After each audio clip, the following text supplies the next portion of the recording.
Lesson 5. The Facts. This text is about a journalist who was ordered to provide some facts. 我们今天要学习的这篇课文里边有一个被要求要提供事实的记者。Now listen to the text and answer this question.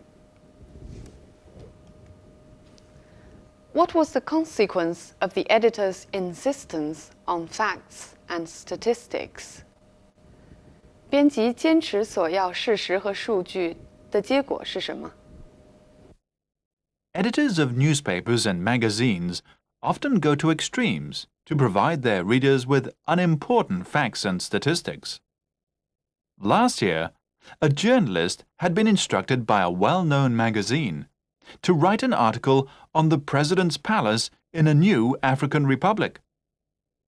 When the article arrived, the editor read the first sentence and then refused to publish it. The article began, "Hundreds of steps lead to the high wall which surrounds the President's palace." The editor at once sent the journalist a fax, instructing him to find out the exact number of steps and the height of the wall. The journalist immediately set out to obtain these important facts, but he took a long time to send them. Meanwhile, the editor was getting impatient, for the magazine would soon go to press. He sent the journalist 2 more faxes, but received no reply. He sent yet another fax, informing the journalist that if he did not reply soon, he would be fired. When the journalist again failed to reply, the editor reluctantly published the article as it had originally been written. A week later, the editor at last received a fax from the journalist. Not only had the poor man been arrested, but he had been sent to prison as well. However, he had at last been allowed to send a fax in which he informed the editor that he had been arrested while counting the 1,084 steps leading to the 15-foot wall which surrounded the President's palace. So, what was the consequence of the editor's insistence on facts and statistics? The journalist was arrested and sent to prison. 结果呢，就是这个记者被逮捕，而且进了监狱。那么我们从课文里知道，这个 journalist 被要求要写一篇关于一个非洲国家的总统府的报道。根据编辑的意思，他必须要在报道里写清楚总统府的台阶有多少级，总统府的围墙究竟有多高。We can imagine he must have looked very suspicious. 我们可以想象得出，这个记者一定看起来非常可疑。So he was arrested.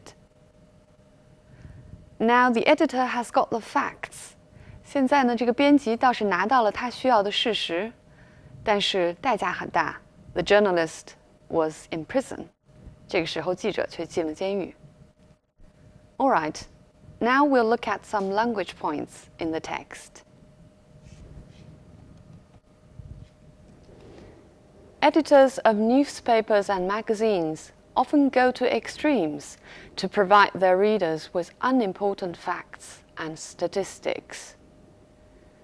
首先，请大家注意 editors 这个字。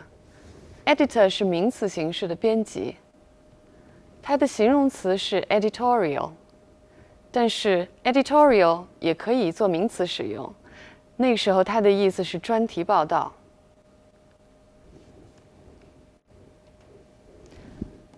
Go to extremes. 这篇课文举的例子呢，就是当事实和数据并不这么重要的时候，而非要求具体的数字，这就是一种走极端。英文的表达就是 go to extremes.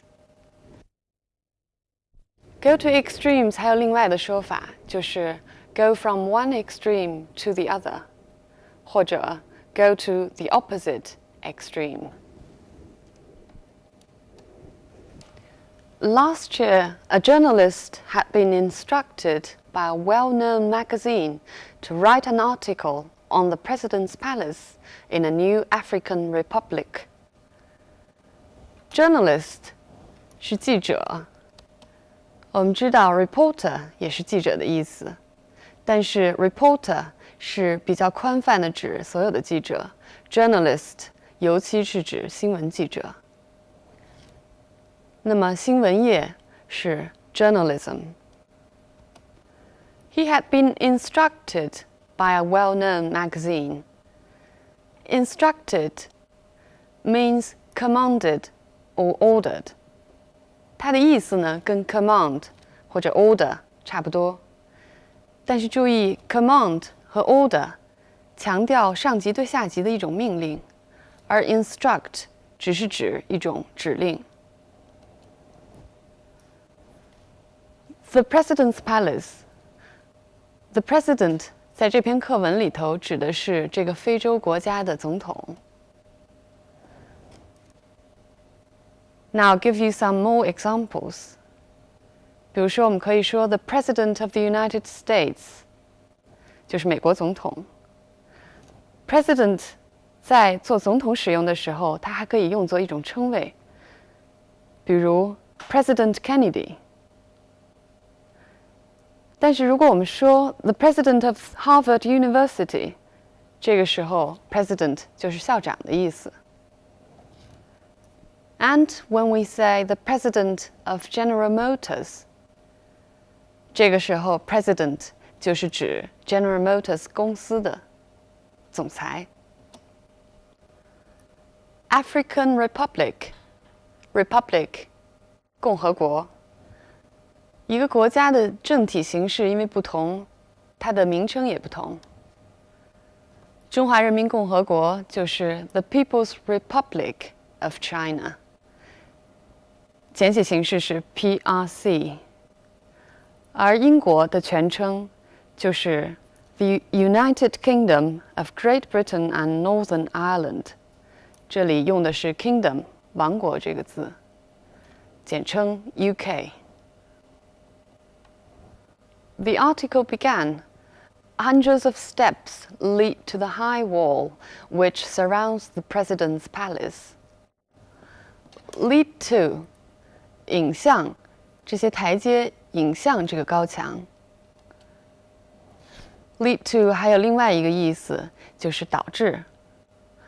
For example, carelessness can lead to serious problems.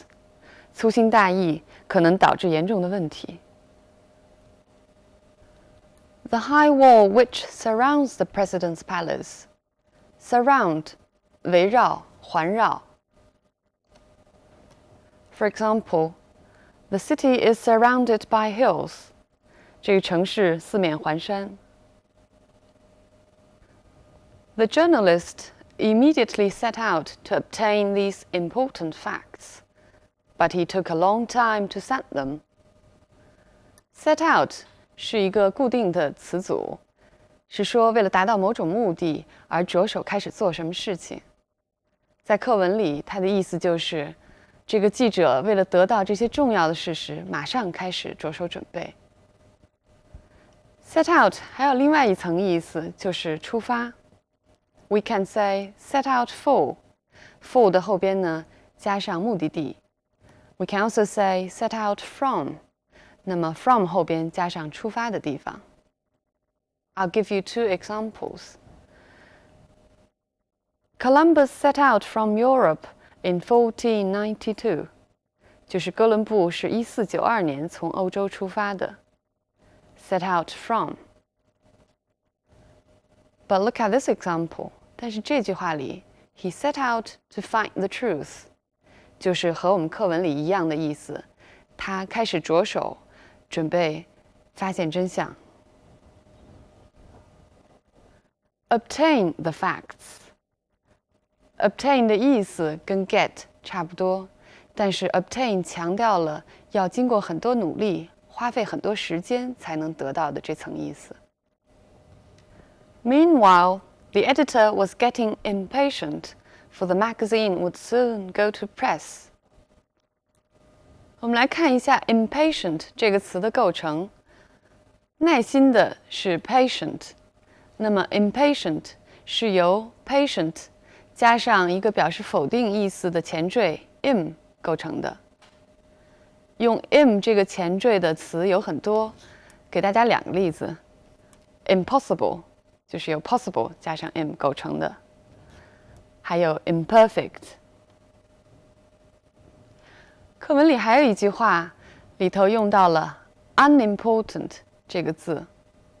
那么 unimportant 也是由 important 加上 un 这个表示否定意思的前缀构成的。用 un 构成否定意思的词也很多 ，for example, unhappy, unfair。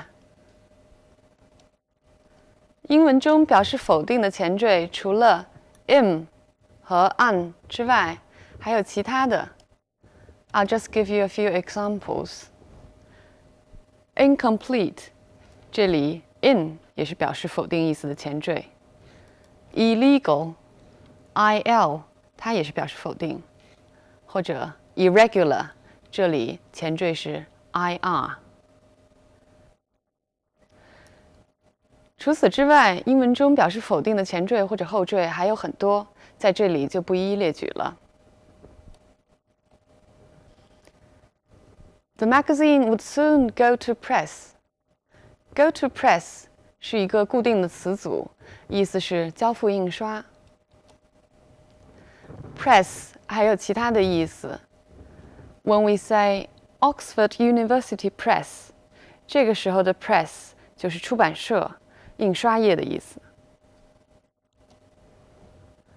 He sent yet another fax informing the journalist that if he did not reply soon, he would be fired. 我们来看一下 inform 的用法。课文里是用 inform 加上 that 引导的一个从句。我们还可以用 inform 后边说 inform somebody about 或者 of something. For example, inform us of any change of address, please. 你如果地址有变动，请通知我们。inform 的形容词是 informed。比如说 keep me informed 就是你有什么消息及时告诉我。名词是 information。When the journalist again failed to reply， 注意英文里用 fail to do 的时候，表示的就是 not do 的意思。所以这句话里头，也就是说 the journalist again did not reply。 Give you another example. The letters failed to arrive on time. 就是说这些信没有能够及时到达。最后我们来看一下这个句型。Not only had the poor man been arrested, but he had been sent to prison as well. Not only, but as well， 或者 not only, but also 是不仅怎么，而且怎么的意思。As well 和 also 有时可以省略。注意课文 not only 是放在句首的，所以助动词 had 提前了。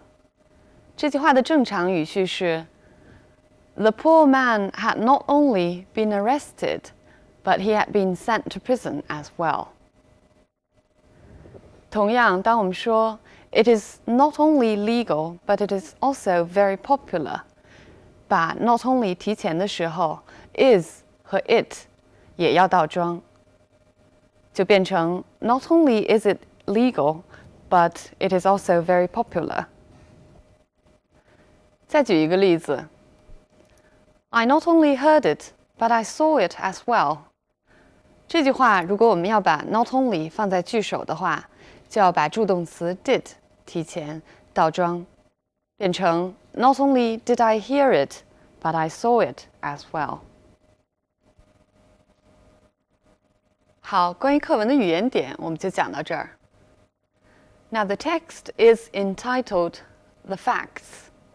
这篇课文的题目是事实。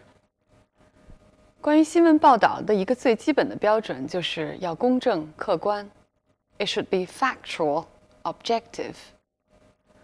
而要达到这个标准，就需要有足够的事实和具体的数据来支持。We need to have statistics, figures, and details。所以呢，新闻编辑就经常会要求在新闻写作中有充足的数据和事实。但是像所有的事情一样，如果走了极端的话，就会变得滑稽可笑了，就像这篇课文里讲到的一样。我提醒大家注意课文里几处细节，比如说这个编辑刚拿到了记者的信，刚读了头一句话 ，He refused to publish it。这种态度又是否公正客观呢？再比如课文的第一段第一句话就说 Editors often go to extremes to provide their readers with unimportant facts and statistics。这里头用的是 unimportant。而课文的第二段第一句话说的是 The journalist immediately set out to obtain these important facts。这时候用的是 important facts。他要得到的是什么样重要的事实呢？就是总统府的围墙究竟有多高，和通向总统府的这个台阶究竟有多少级。Were these facts important or unimportant？ 这样的事实究竟是重要还是不重要呢？所以，只有当数据和事实跟主题相关的时候，它们才是重要的。这篇课文呢，也讥讽了这些走极端的编辑和记者。So the text is also about the price of the facts， 就是事实的代价。Okay, so much about this lesson. See you next time.